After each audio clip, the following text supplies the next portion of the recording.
Hello mga Kamanwo Tribe, bago magsimula ang ating video meron po akong announcement. Available na po ang membership program sa ating channel. Kapag nag-avail po kayo nito at nag-comment kayo sa ating mga videos, makikitang highlighted ang inyong comment at may nakalagay na solid Kamanwo Tribe. Kasama po nito ang mga specialized emojis at badge na exclusively para sa ating mga members lang at for only 119 pesos a month para mas lalo nyo pong matutulungan at masusuportahan ang ating channel. Like, comment, share and subscribe for more videos. Dahil sa pagsabog ng enerhiya ni Yuzio sa kanyang pag-upgrade ng mga kakayahan, agad naman itong napansin ng mga nilalang mula sa malayo sa nagyayelong karagatan. Tila gusto siya nitong patayin. Sa ibabaw ng nagyayelong tubig, ipinakita ng sistema ang pangalan ng nilalang na papalapit ng mabilis, isang mutated orca, na nasa Transcendent Second Tier. Ang presensya nito ay nagdulot ng biglaang tensyon sa payapa-sanang kapaligiran. Sa paglapit ng mutated orca kay Yuzio, agad namang nagsalita si Yuzio, may bahid ng pagkabigla sa kanyang boses, sinusundan nito ang espiritual na kapangyarihan na ibinuga ko. Maawa ka, masakit pa rin ang katawan ko. Pagkatapos magsalita ni Yuzio, agad namang tumalon ang mutated orca mula sa nagyayelong tubig habang umalingaw-ngaw ang nakakabinging sigaw nito na roar, handang sumalakay sa kanyang target. Ang buong paligid ay nanginig sa lakas ng kanyang paglundag. Sa desperadong sandali, agad nang ginamit ni Yuzio ang kanyang bagong kakayahan na nakuha mula sa pagsipsip ng mga ice crystal, isang kapangyarihang tinatawag na Frozen Earth. Sa isang iglap, matapos niyang isigawa ang kanyang bagong kapangyarihan, bumulusok ang matinding lamig mula sa kanyang katawan, nagpapadala ng isang mapaminsalang atake na bumalot sa buong paligid. Ang malakas na puwersa ng yelo ay bumangga sa papasugod na mutated orca, na naging dahilan upang ito ay lumipad ng napakalayo, na tila ba ang Transcendent Second Tier na nilalang ay isa lang ordinaryong kalaban na madaling patumbahin kay Yuzio. Ipinakita ng panel ang detalye ng kanyang bagong kakayahan, ang elemental na kalakip ng level 4 mutated branch ay Frozen Earth, kayang magpalamig ng malaking bahagi ng dagat. Matapos ipakita ang kakayahan na kanyang ginamit, nakaramdam si Yuzio ng kakaibang ginhawa. Napangiti siya ng bahagya at nasabi na lang sa kanyang sarili, habang ang lamig ay kumakalat sa paligid, Frozen Earth. Sa wakas ay naisigaw ko rin. Isang ngiti ang sumilay sa kanyang mukha habang unti-unting lumalawak ang epekto ng kanyang kapangyarihan. Sa kanyang malalim na pag-iisip tungkol sa kanyang bagong kapangyarihan, biglang narinig ni Yuzio ang isang nakakabinging pagbitak ng yelo. Nakita niya ang nagyayelong karagatan na unti-unting nabitak, na tila ba may isang napakalaking bagay ang pumupuwersa mula sa ilalim. Sa mga bitak na yon, isang nilalang ang mabilis na lumabas, nagdulot ng malakas na pagyanig sa yelo at tubig. Nagulat na lamang si Yuzio sa biglaang paglitaw nito, at sa tindi ng kanyang pagkabigla ay tanging, na lamang ang kanyang nasambit. Sa kabila ng biglaang pag-atake ng nilalang na lumabas mula sa nagyayelong karagatan, agad naman itong nasangga ni Yuzio ng walang kahirap-hirap. Tila ba ang pag-atake nito ay hindi man lang maihahambing sa kanyang lakas, na nagpapatunay sa kanyang bagong nakuha na kapangyarihan. Pagkatapos, matiim na tiningnan ni Yuzio ang halimaw, at may bahid ng paghamak sa kanyang tinig ay nagsalita, nagpapalusot pa rin sa mga panlilinlang at patago na atake. Napakapangit na estratehiya. Ang kanyang tinig ay kumalat sa malamig na hangin, nagpapahiwatig ng kanyang pagiging dominante sa sitwasyon. Agad namang pinatay ni Yuzio ang lumitaw na nilalang ng walang kahirap-hirap, na nagpapatunay sa lumalaki niyang lakas. Sa sandaling naglaho ang halimaw, agad siyang nakatanggap ng puntos mula sa sistema, mga puntos ng ebolusyon dagdag 170,000. Nagulat si Yuzio sa dami ng puntos na kanyang nakuha, at sa kanyang isipan ay nasabi niya, 170,000 puntos ng ebolusyon. Ito ang pinakamaraming puntos ng ebolusyon na nakuha ko mula sa iisang pinagmulan sa ngayon. Ang malaking pagtaas sa kanyang evolution points ay nagbigay sa kanya ng panibagong determinasyon. Si Yuzio ay may nararamdaman na kakaibang presensya kanina pa, simula pa sa pag-atake ng dalawang nilalang na humabol sa kanya. Habang matiim siyang nakatingin sa nagyayelong dagat kung saan tila nagtatago ang isa pang banta, puno ng seryosong tono ang kanyang boses at sinabi, "Ngayon, gaano katagal mo pa balak magtago?"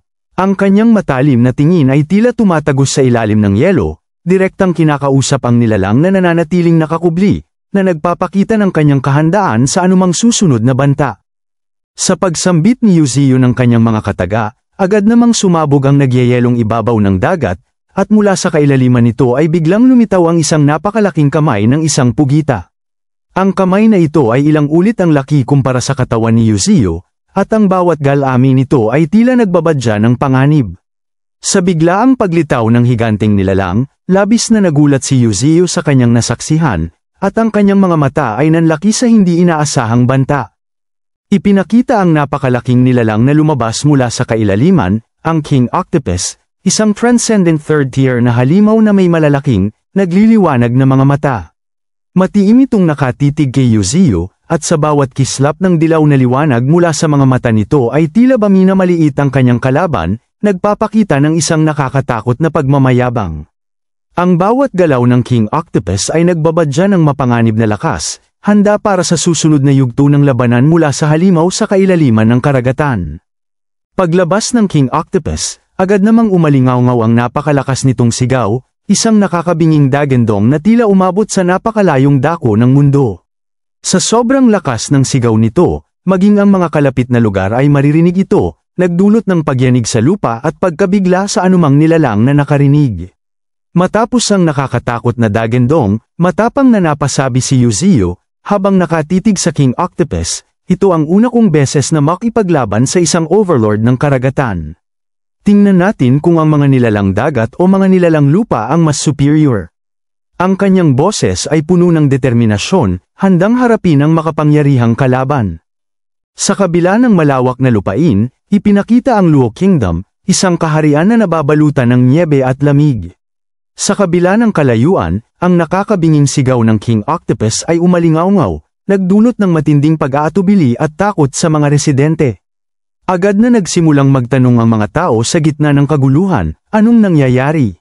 Sa loob ng mga istasyon ng pagsubaybay, ang lahat ng device ay nagsimulang mamula, naglalabas ng mga sunod-sunod na babala. Ang espiritual na kapangyarihan ay lumagpas sa limitasyon. Ang bawat ilaw na kumukurap ay nagpapatunay na isang nilalang na may hindi pangkaraniwang lakas ang lumitaw, na nagbabanta hindi lamang sa karagatan kundi maging sa mga kalapit na kaharian. Habang patuloy na namumula ang mga device at naglalabas ng nakakabinging babala sa istasyon ng pagsubaybay, nagpakita ang namumuno, ang kanyang mukha ay seryoso at puno ng pagkabahala. Galit niyang sinabi sa mga tauhan, bakit lumampas sa limitasyon ang spiritual power? Dalawang napakalaking spiritual fluctuations ang nakita sa tabing dagat. Ang kanyang boses ay umalingaw-ngaw sa silid, nagpapakita ng biglaang panganib na kanilang kinakaharap. Matapos ang kanyang utos, agad namang sumagot ang kanyang tauhan ng malakas at matatag na, Roger, handang sundin ang bawat utos upang masuri ang sitwasyon sa posibleng sentro ng pagyanig. Sa mga monitor ng surveillance camera na nakatutok sa tabing dagat, nanlaki na lang ang kanilang mga mata sa nakita sa tabing dagat. Hindi sila makapaniwala nang makita ang dalawang malakas na nilalang na nagpakita ng sabay, na tila ba ay handang magsagupaan upang patunayan kung sino ang tunay na malakas sa kanilang dalawa, ang naghahari ba sa kalupaan o ang overlord ng karagatan. Ang kanilang mga mukha ay nababalutan ng gulat at pagkabahala, habang ang paningin nila ay nakapako sa nagbabadyang labanan ng mga transcendent na nilalang. Sa monitor ng istasyon, malinaw na ipinakita si Yuzio na nakaharap sa King Octopus. Agad namang nabanggit ng pinuno ng istasyon, na puno ng matinding pagtataka at pagkabahala, ito ang Federation's Tree Spirit. Bakit ito nandito? Ang kanyang boses ay nanginginig sa gulat, hindi inaasahan ang paglitaw ng Divine Tree sa lugar na yun sa tabing dagat, ngunit bago pa man niya lubusang maunawaan ang sitwasyon, biglang bumas ng sunod-sunod ang mga monitor at isa-isang namatay ang lahat ng surveillance camera, iniiwan silang nakanganga sa dilim at kawalan ng impormasyon. Matapos ang biglaang pagkakamatay ng lahat ng surveillance camera na nakatutok sa dagat, isang matinding tensyon ang bumalot sa control room. Nagulantang ang pinuno sa nangyari at agad niyang sinigawan ang kanyang mga tauhan, ang boses ay puno ng pagkabahala, bakit naputol ang footage? Ibalik agad. Ang kanyang pag-aalala ay kitang-kita sa kanyang mukha, habang nagmamadaling gumalaw ang kanyang mga tauhan upang subukang ibalik ang koneksyon. Umaasang masisilayan pa rin nila ang nagaganap na labanan sa tabing dagat. Sa harapang labanan ni Yuzio at ng King Octopus, agad nang ginamit ng King Octopus ang kakayahan nitong Fatal Suction. Sa pag-aktibo ng kakayahang ito, tila nagkaroon ng malakas na paghila ang bawat galami nito, na nagbabadya ng isang mapanganib na atake. Pagkatapos nito, ipinakita ng sistema ang description ng kakayahan ng King Octopus, espesyal na kakayahan Fatal Suction. Kapag nahuli ang mga kalaban, hindi lamang makakatakas, kundi ang espiritual na kapangyarihan ay unti-unti ring masisipsip. Nagbigay ito ng mas malalim na pagkaunawa sa banta na kinakaharap ni Yuzio. Habang sinisipsip ng King Octopus ang kanyang espiritual na enerhiya, agad na napasabi si Yuzio, may bahid ng pagkabahala sa kanyang boses, ang nilalang na ito ay sumisipsip ng aking espiritual na kapangyarihan. Hindi nagpatumpik-tumpik si Yuzio, agad niyang inatake ang King Octopus gamit ang kanyang kakayahang Dragon Root. Napahiyaw ang King Octopus ng "Ugh" sa pagtama ng atake, ngunit sa kabila nito, tila ito ay wala masyadong epekto sa King Octopus, na nagpapakita ng matinding pagtutol ng nilalang sa kapangyarihan ni Yuzio. Sa kabila ng pag-atake ni Yuzio na gumamit ng Dragon Root, agad namang ginamit ng King Octopus ang lahat ng kanyang kamay. Mabilis nitong pinulupot ang bawat kamay kay Yuzio, na tila ito ay may pinaplanong gawin, isang estratehiya na nagpapahiwatig ng pagnanais nitong tapusin ang labanan. Agad namang nasabi ni Yuzio sa kanyang isipan, habang nararamdaman ang higpit ng pagkakasakal, "Ugh! Gusto akong hilahin ng nilalang na ito sa ilalim ng dagat." Ang kanyang pagkabahala ay kitang-kita sa kanyang mga saloobin, habang naghahanda siya sa susunod na hamon. Sa gitna ng pagpupumiglas niya mula sa mga kamay ng King Octopus, matigas na nasabi ni Yuzio, "Imposible." Hindi siya nag-aksaya ng oras at agad niyang ginamit ang kanyang kakayahang Flying Leaf Blade upang tugunan ang binabalak gawin ng King Octopus na hilahin siya pababa sa kailaliman ng karagatan. Sa isang mabilis at matalim na galaw, pinutol niya ang mga kamay ng octopus na nakapulupot sa kanyang katawan, na nagdulot ng matinding pagsigaw sa sakit mula sa King Octopus habang ang dugo nito ay kumalat sa yelo at tubig. At hindi pa doon nagtatapos ang labanan, patuloy na umatake si Yuzio, gamit ang iba pa niyang kakayahan upang tuluyang tapusin ang King Octopus. Makikita ang sunod-sunod na pagsabog sa katawan ng malaking King Octopus, at sa bawat pagtama ng atake ay tila pinupunit ang laman nito. Sa sobrang sakit, napasigaw na lamang ito ng napakalakas, isang tinig na bumalat sa buong paligid at nagpapahiwatig ng matinding pagdurusa. Ipinakita ang kakayahang ginamit ni Yuzio, ang Inferno Magnetic Feather.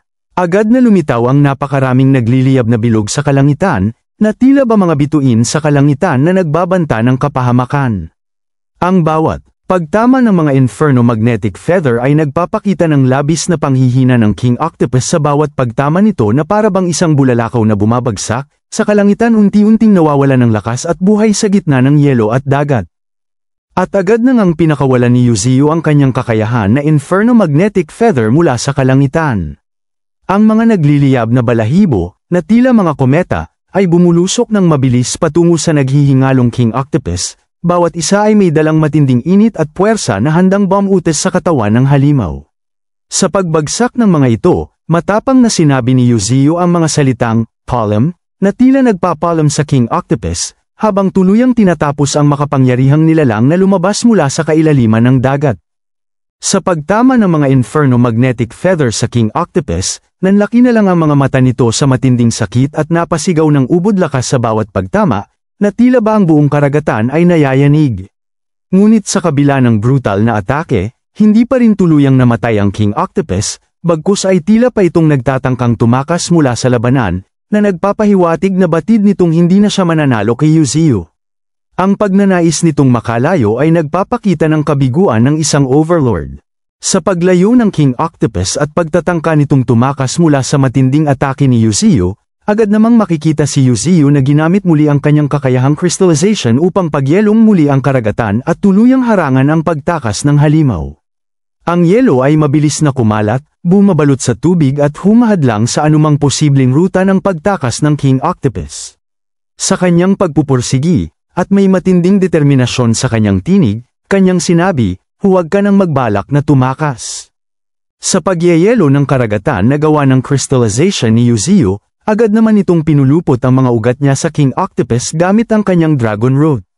Layunin nitong hawakan ang halimaw upang hindi na ito makatakas mula sa labanan. Ngunit sa pagtatangka, nabigla na lang si Yuziyo nang maramdaman niya ang tila ba malaking puwersa ng King Octopus na pilit itong nagpumiglas at kumawala, na nagpapahiwatig na marami pa itong tinatagong lakas. Ang King Octopus ay nabuhayan ng loob at determinasyon na makawala sa pagkakahawak ni Yuziyo. Ginamit nito ang kanyang buong lakas at tumalon sa himpapawid upang gumawa ng isang mapanlinlang na pag-atake para sa pilitang bitawan siya ni Yuziyo. Sa gitna ng kanyang pagtalon, ginamit ng King Octopus ang kanyang isa pang kakayahan, ang Corroding Ink, na mabilis na sinakop ang isang napakalaking lugar sa paligid, kasama na mismo si Yuziyo na nasa gitna nito. Ang maitim na tinta ay bumalat sa tanawin, nagtatago sa nilalang at nagbabanta ng panibagong panganib. Nagulat na lang si Yuziyo sa ginawa ng King Octopus, na hindi makapaniwala na mayroon pa pala itong mas malakas na kakayahan na magagamit sa oras ng kagipitan. Ang paglabas ng Corroding Ink ay nagdulot ng matinding pagkabigla kay Yuziyo. Sa gitna ng kanyang gulat, at sa nakikita niyang maitim na tinta na bumabalot sa paligid, nasabi na lamang ni Yuziyo ang mga salitang, "Hindi ito maganda." Ang kanyang boses ay puno ng pag-aalala, sa pagtanto na ang kalaban ay mas matindi pa kaysa sa inaakala niya. Sa ginawa ng King Octopus na paggamit ng Corroding Ink, agad nang nakatakas ang halimaw sa pagkakahawak ni Yuziyo. Ang maitim na tinta ay nagbigay ng sapat na oras at pagkakataon sa King Octopus para makawala. Ang insidenteng ito ay nagpakita na ang King Octopus ay may kakayahang mag-isip at gumamit ng taktika sa labanan. Makikita si Yuziyo na ginamit ang kanyang Dragon Root upang balutin ang kanyang buong katawan, sinabayan ito ng crystallization upang ganap na harangan ang pag-atake ng King Octopus. Buong pagtitiwala siya na ang kanyang mga ugat ay hindi masisira, maging ng nuclear blast. Ngunit, sa kabila ng inaasahan, ang atake ng King Octopus ay labis na nakapinsala sa kanyang depensa. Ipinakita ng sistema ang mga natamong pinsala ng mga ugat ni Yuziyo, na nagbigay ng detalye sa matinding impact ng atake, pinsala ng sanga 4100s. Pagsisimula ng pagbabagong buhay ng sanga, pinsala ng ugat, nabawasan ang lakas ng pag-atake. Nagsasagawa ng pagbabagong buhay ng ugat. Sa pangyayaring ito, kung saan ang kanyang pinakamalakas na depensa ay nasira, labis na napaisip si Yuziyo sa mga kaganapan. Ang pagkasira ng kanyang Dragon Root ay nagbigay sa kanya ng babala na mas malakas ang King Octopus kaysa sa inaakala niya. Sa kanyang isipan, tila nagtatagisan ang mga tanong at estratehiya, hinahanap ang pinakamabisang paraan upang matalo ang halimaw. Ang halimaw, na muling nakakuha ng lakas at determinasyon, ay handang umatake. Tila ba ay pinagbabantaan si Yuziyo. Sa ginawa nitong isang malalim na ungol, na tila nagmula sa kailaliman ng karagatan, mas lalong naging tensyonado ang atmosfera. Napaisip ng malalim si Yuziyo sa mga naidulot ng Corroding Ink, lalo na kung paano nito napinsala ang kanyang Dragon Root, at sa kakayahan nitong sakupin ang malawak na lugar. Ang insidenteng ito ay nagbigay sa kanya ng sapat na impormasyon upang paghandaan ang susunod na galaw ng King Octopus. Agad nang umatake ang King Octopus, ang mga kamay nito ay pasugad kay Yuziyo, at ipinakita ang napakaraming matatalas nitong ngipin na tila bawat kagat ay kayang pagpira-pirasuhin ang kalaban. Ngunit sa kabila ng agresibong atake, hindi nakalapit ang halimaw kay Yuziyo. Agad niyang pinakawalan ang kanyang mga mutated branch at nagpalabas ng matinding ice element, na agad namang nagyelo ang buong katawan ng King Octopus, na naging dahilan upang tuluyang mapigilan ang pag-atake nito. Tuluyan nang natalo ni Yuziyo ang King Octopus sa isang matindi at mahirap na labanan, na nagdulot ng malaking pinsala sa kanyang mga ugat. Matapos ang huling atake na nagpabagsak sa higanteng nilalang, nasabi na lang niya sa kanyang sarili na may bahid ng pagod ngunit pagtatagumpay, hindi madali ang abutin ng Transcendent Third Order, tunay na kakilakilabot. Pagkatapos, agad siyang nagsalita ulit, at sa isang malakas na tawag, tinawag niya si Air. At sinabing, puntahan ang lahat. Ang tagumpay ay kanilang ipagdiriwang at ang impormasyon ay kailangang ibahagi. Sinabi ni Yuziyo sa lahat, habang nakatingin sa natalong King Octopus at may ngiti sa kanyang mukha, magkaroon tayo ng salo-salo ng pugita. Isang anunsyo na nagdulot ng kasiyahan at pagdiriwang sa kanyang mga alagad. Pagkatapos, makikita ang mga alagad ni Yuziyo na nagkakasiyahan sa napakasarap na handa, ang King Octopus mismo, isang transcendent third tier na naghari sa kailaliman ng karagatan, ay naging sentro ng kanilang masaganang pagsasalo. Ang tagumpay ay ipinagdiriwang sa pamamagitan ng pagbabahagi ng biyaya mula sa kanilang matagumpay na pagkapanalo. Makikita si Chingang na kinakain ng kamay ng King Octopus, na labis na kinunat at mahirap nguyain, kahit pa isang transcendent third tier na nilalang ito. Halata ang hirap sa kanyang mukha habang pilit niyang inunguya ang bahagi ng halimaw. Napangiwi na lang ang kanyang mukha habang kanyang sinabi, ang tigas. Hindi ko man lang makagat. Paano naging ganito katibay ang depensa nito kahit patay na? Ang pagka-shock niya ay nagpapahiwatig na kahit sa pagkamatay, ang King Octopus ay nananatiling isang kahangahangang ang depensa. Ipinakita si King Zuo na lumaki na ang tiyan sa sobrang kabusugan, at sa halip ng nguyain, ay lunok na lang ng lunok ng bahagi King Octopus. Ang kanyang mukha ay halatang nahihirapan sa dami ng kinakain. Napasigaw na lang ang isang kasamahan nila sa nangyari. Tila ba ay nabulunan si King Zuo sa kanyang pagmamadali sa pagkain, napasabi na lang ang isang kasamahan na, naku. Nabulunan si Old Lau ba? Agad namang sinundan ito ng isang paalala, huwag mong lulunukin ng buo. Puno ng pagkabahala at kaunting komedya sa gitna ng kanilang pagdiriwang. Ang White Tiger na tila parang baliw habang inangat-ngat ang parang bituka ng King Octopus, at sumisigaw ng malakas na roar. Sa bawat pagmuya, bilang biro o pang-aasar, inilalapit pa nito kay Thorn ang kanyang kinakain na tila ba ginagawang panakot. Nandidiri naman si Thorn habang ipinapalayo at tinutulak ang White Tiger, at sa kanyang pangdidiri ay napasabi na lang siya ng, huwag mong dalhin ang mga lamang loob dito. Nagsalita naman ang Nine Tails, habang nakatingin sa paligid at sa mga kasamahan niyang abala sa pagsasalo, na tila ba nasiyahan sa buong pangyayari, matagal na mula nang magkaroon tayo ng ganito kalaking kasiyahan. Ang kanyang boses ay puno ng kagalakan at kasiyahan sa matagumpay na pagkapanalo. Pagkatapos, sinabi naman ni Yuzio na sumasang-ayon sa pahayag ng Ninny Tails, tama yan. Ang kanilang pagdiriwang ay nagpapakita ng kanilang pagkakaisa at kasiyahan sa kanilang tagumpay. Tinawag naman ni Yuzio ang Emperor Crocodile, na bahagi ng kanyang pamilya o grupo, at sinabing, pang-apat na kapatid, dapat ka ring makapasok kaagad. Isang paghihikayat na nagpapahiwatig ng kanyang paniniwala sa kakayahan ng Emperor Crocodile na lumago at umunlad. Pagkatapos, sumagot naman ang Emperor Crocodile, na may bahid ng pagpapakumbaba, kung ikukumpara kina Ninny Tails at Bull Demon, medyo mabagal ang aking pag-unlad. At ngayon naman ay kinuha niya ang White Tiger, na tila parang isa lang itong kuting, sa kabila ng laki at pinagbago nito. May halong pagkadismaya sa boses ni Yuzio habang sinasabi, ikaw ang, nasa maagang yugto pa rin ng First Order Transcendence. Ang kanyang pahayag ay nagpapahiwatig na kahit malakas na ang White Tiger, kailangan pa nitong lumago upang makasabay sa mas matitinding hamon at sa level ng iba nilang kasamahan. Nagalit naman si Yuzio sa inaasta nito habang may pagkadismaya sa kanyang mukha, dahil sa tila katangahan ng White Tiger na akala ay pinupuri siya sa kabila ng kanyang pahayag.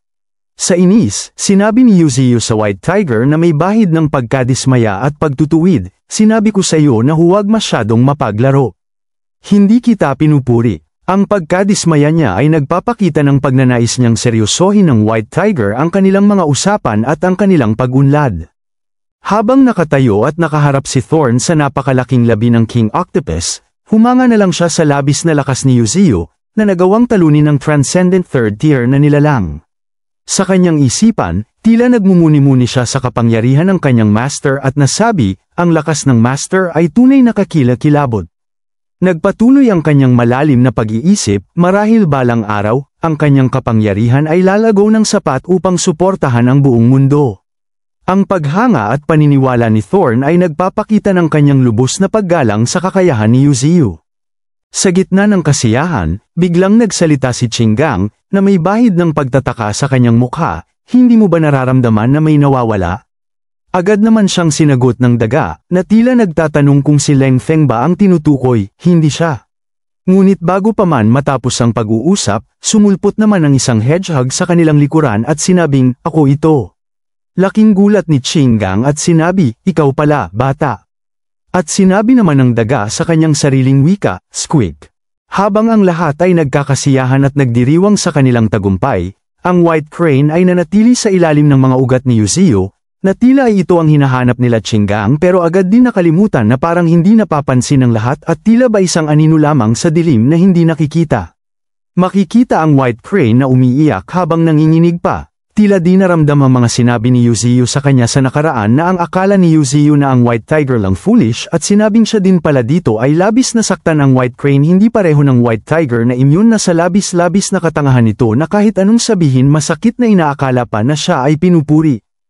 Sa kabila ng ingay at kasiyahan ng kanyang mga alagad, agad naman naalala ni Yuziyu ang mas mahalagang bagay mula sa natalong King Octopus. Hindi nagtagal, kinuha niya ang 3 puso ng King Octopus, na tila mga makinang nahiyas sa gitna ng nagyayelong karagatan. Ang mga puso na ito ay simbolo ng kapangyarihan ng King Octopus, na ngayon ay nasa mga kamay na ni Yuziyu. Makikita ang labis na kasab-ikan ng mga alagad ni Yuziyu sa kanilang nakita, ang 3 kumikinang na puso ng King Octopus na kinuha ni Yuziyu. Ang kanilang mga bibig ay naglalaway sa pagkatakam, habang ang kanilang mga mata ay nakatutok sa mga premyo na naglalaman ng kapangyarihan. Sa sandaling yun, nasabi naman ni Yuziyu, habang nakatitig sa mga puso at sa kanyang mga alagad, na may bahid ng pag-asam, mukhang nakakaakit sa inyong lahat ang 3 pusong ito.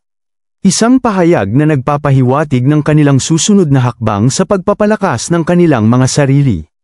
Ipinaliwanag ang bawat mahahalagang bahagi ng King Octopus, na ngayon ay handa na para sa pagpapalakas ng kapangyarihan ng mga alagad ni Yuziyu. Ang isang pugita ay may 3 puso at 9 na utak. Para sa isang halimaw, ang third order heart nito ay tila isang kayamanan na bigay ng langit. Ito ay itinuturing na elixir ng pag-unlad, na nagbibigay ng malaking tulong sa pagpapalakas ng mga nilalang na tulad nila. At agad na ngang ipinamahagi ni Yuziyu ang mga napakahalagang puso at utak ng King Octopus, na itinuturing na mga bihirang kayamanan na bigay ng langit. Binigyan niya ang bawat isa sa kanyang mga alagad, kabilang sina Glacier, Emperor Crocodile, Qinggang, Golden Monkey, Wild Boar, White Tiger, Thorn, Porcupine, at Queen Spider. Ang bawat isa ay tumanggap ng 1 puso at utak ng King Octopus na magpapalakas sa kanilang mga kakayahan. Pagkatapos, sinabi ni Yuziyu, na may matinding determinasyon sa kanyang boses, kainin ninyo ito. Like, comment, share and subscribe for more videos.